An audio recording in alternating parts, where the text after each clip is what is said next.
Fudham. Ati kan makai fudhatta? Yesus kashi fudhatta.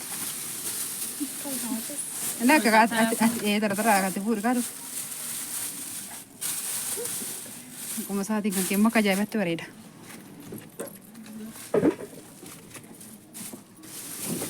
Uffattee fidda garuu uffattee nutti agarsiista.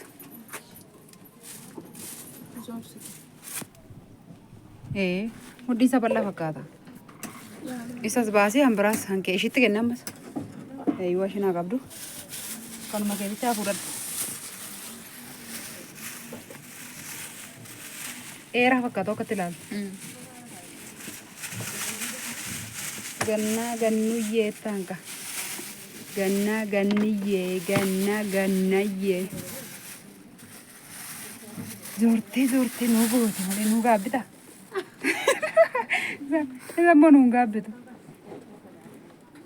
Eeshi isas walumarra kaa'ee fi kashi asuma irra godhee fi waan hafee kan nama haatuun hin danda'amu. Hankee bicha. As keessa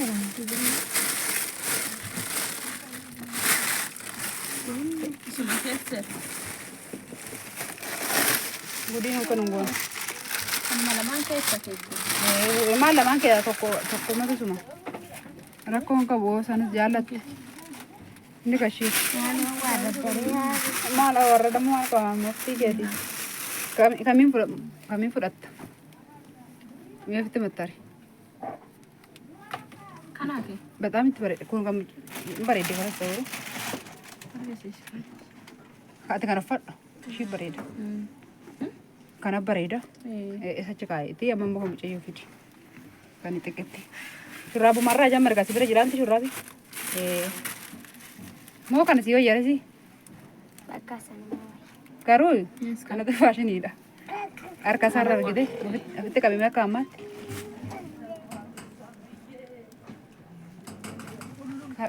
Tokkuma garuu kanatti irra bal'aa fakkaata.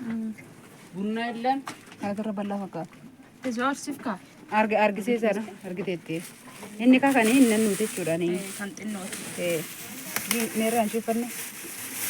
Caammaan seda. Kun yeroo nama wakkii baay'oo ta'e malee hin danda'amu gisee uffachuu. Yeena isallee achi kaayee.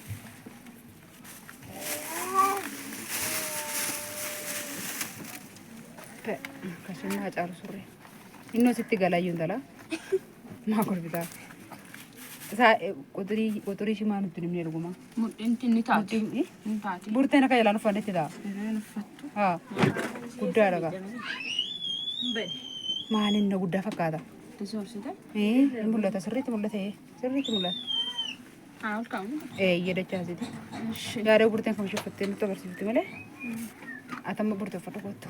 Atamma malattiin kan keessatti agarsiifta. Birri isaa immoo booduu nutti himtu. Miilli koo. Isaan maa waraabaa jirtu kan erginaa miti? Ni erginaa kan keessa. Miila koo maal gochuudha? Caamma maal ta'e? Feestaan lama qabata. Nu gatteen jettuun nu fuutee baatee nu gatteen. Tole kaasinnaa boru isaa meeqatti dhufta? Borillee maal dhufaa miti inni dhimma isaa xayyaana ooltu sin bedhe. Deema boo. Eshi bakka. Tole eshi. Baay'ee bareedaan keessa. Dhugaa Yesuus. Garuu miicii naannoo sammas. Mee ofitti maxxaree? Inni uffattee agarsiisa. Lakkii qaba miti ofirraa ta'u. Baay'ee bareeda. Lakkoofsi wanti inni ofirraa qaba. Birri isaa ofirraa qaban. Keessatti taayi.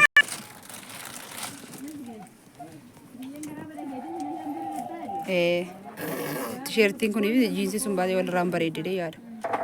Ariifiidha dhugaa. Harka biraan barreeffama addaa qaba. Ariifiidha. Caammaa keessa gaditti fuudhee. Kana nagaduudhaa deemnee jirra. Nageenya waaqayyo isinii haa baay'atu lafa jirtanitti yaama caammata. Baga jiraatte isiniin jennaa. Kunoo kana nagadaa oollee dhufnee kun immoo kan keete jechuudha. Bareedu laalaa caammaan kun biyya keessatti fakkaata olaaltan. Baay'ee bareeddi dhugaayyu. Ani jaalladheera. Qal'aaliin bareeddi. Maaltu nu hafee burteen sirreeffattee adeebitu. Wayyo. Ani yaaddu. Bayyeessu jaallattiin immoo caammaadhaan tala. Kaasii irraa fanni asiin nuti qaqqabe. Qaarmiin kun aanne. Umurii ishee dheeressu gooftaan nama biraa waan inni jedhu tokko hin qabu dhugaa waaqayyo. Dhugaa waaqayyo ishee haa eebbisu. Baay'ee ishee jaalladha. Dhugaa rabbii. Waaqayyo ishiin akka ishiin kana isin yaadde waaqayyo waan gaarii ishee baa yaadu. Taraa ishee immoo isinirraas waaqarraas hin dhabii. Isinis waaqayyo jedhe bor taraa keessa mimmin taate. Akkana burtee dhaabadhee gadsi waraaba malee. Intala koo akka ajaa'ibaatti bareeda dhugaa waaqayyo. Meemichi gaggaraganee zaqqii isaa hidhime. Shurraabittiin tokko waan namni itti mattare hin taane. Mee burte? Achirra dhaabadhu mee? Dhugaarra dhaabadha kan kofnetti duubatti dhaabadha. Istee? Dhugaadha ka footoo kaase kan akkanatti ergitaafi. Ani kaasaan jiru hojjaadha waan ta'e kaasiin erginaafi. Akka ajaa'ibaatti bareeddi kan kun dhugaa waaqayyo. Ni ta'e miti burte? Hojjaasaa maal? Waan mati jaallatte ta'e jechuudha. Fuulli si ifeera. Hin jaallatini. As garagarse kun as garagarse normaani keessa. Garagaleeti. Qoy zaqqii shaadeeffa zaqqii kedeeffadhu. Zaqqii shurraabii gaditti suuqi. Jennaan siin jedhu annuurra keerra. Gaditti buuti shurraabii gaditti buuti. Iyyee. Baqqaa silaale. Inta eere inta ishuma laalaan qofootoo miti. Inta eere waaqayyo umurii caaltuu adeersuma waan biraan jedhan ishee haa kabaju Yesuus akka ishee sitti uffifte. Waan ishee taaffisu. Haadhoo gaarii isinii waan kenneef waan ka'aa kabajamu. Namaan biraa isin jedhu eebbisu obboleettii keessumaan dubbadha faani. Eebbisiin dhugaa Yesuus. Hojjaadhumaan kaaftee tamulu. Irraa fagaatte. Jala asirraa sirreessuut godhee nan kaasa booda rakkoo hin qabu. Kanarraa namni kutaanu. Eebbisiin dhaggeeffatte. Wayyoo waan isa guddaa ta'e be. Meerri wanti inni turoo. Kamsiina bishaa'u. Nu hojjeefte. Nutti agarsiise. Burte. Waan dhaggeeffattoota keenya bakka jirtanitti hunda beekanii nagaanii waaqayyo isiniif haa ta'u isiniin jedhama. Obboleettii kee immoo maqaan ishii caaltuu jedhamti ishiin gobas.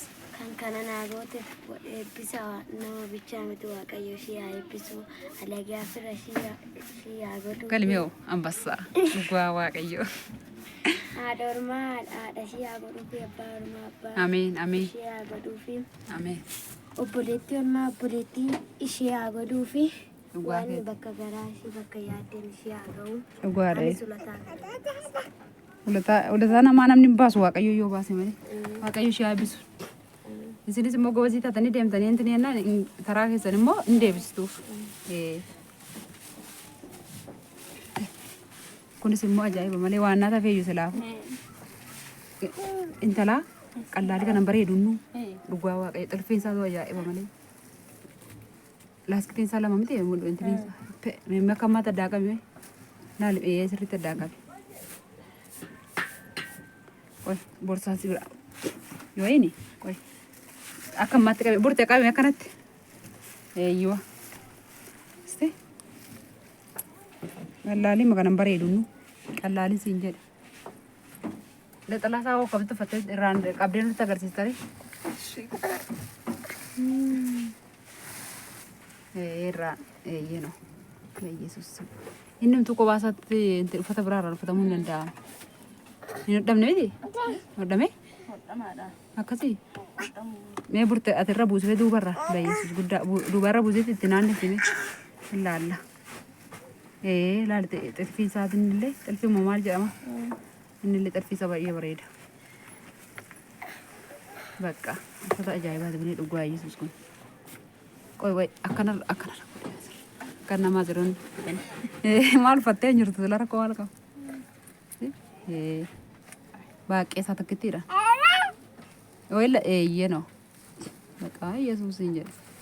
Akka ajaa'ibaatti bareeda malee kun. Uffadhu nutti agarsiisime. Nan sobe. Meeqaan bittarree kanoo? Moo meeqaan binneeree?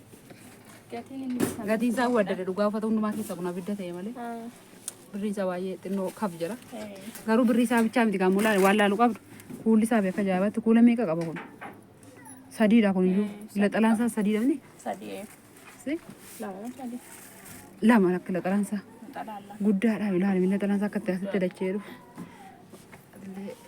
Eebbisee hin xumurra. Obboleetti. Dhiisu bakka ishee. Ishi dhaggeeffattoota kiyyaa bakka jirtan hundi keessanii fayyaa naa ta'aadha. Innaa obboleettii kiyyaaf wanni dhaamsa dabarsuu barbaadu bakka isheen jirtutti alagaa firaa godhuuf fayyaa taatu. Gammachuu ishii malee gadda ishii nun argisiisanii alagaa firaa godhuufi. Rabbiin bakka isheen jirtutti akka nagaan geessetti nagaan akka nuuf fiduu abdiin qaba. Ta'e ishii galatoo.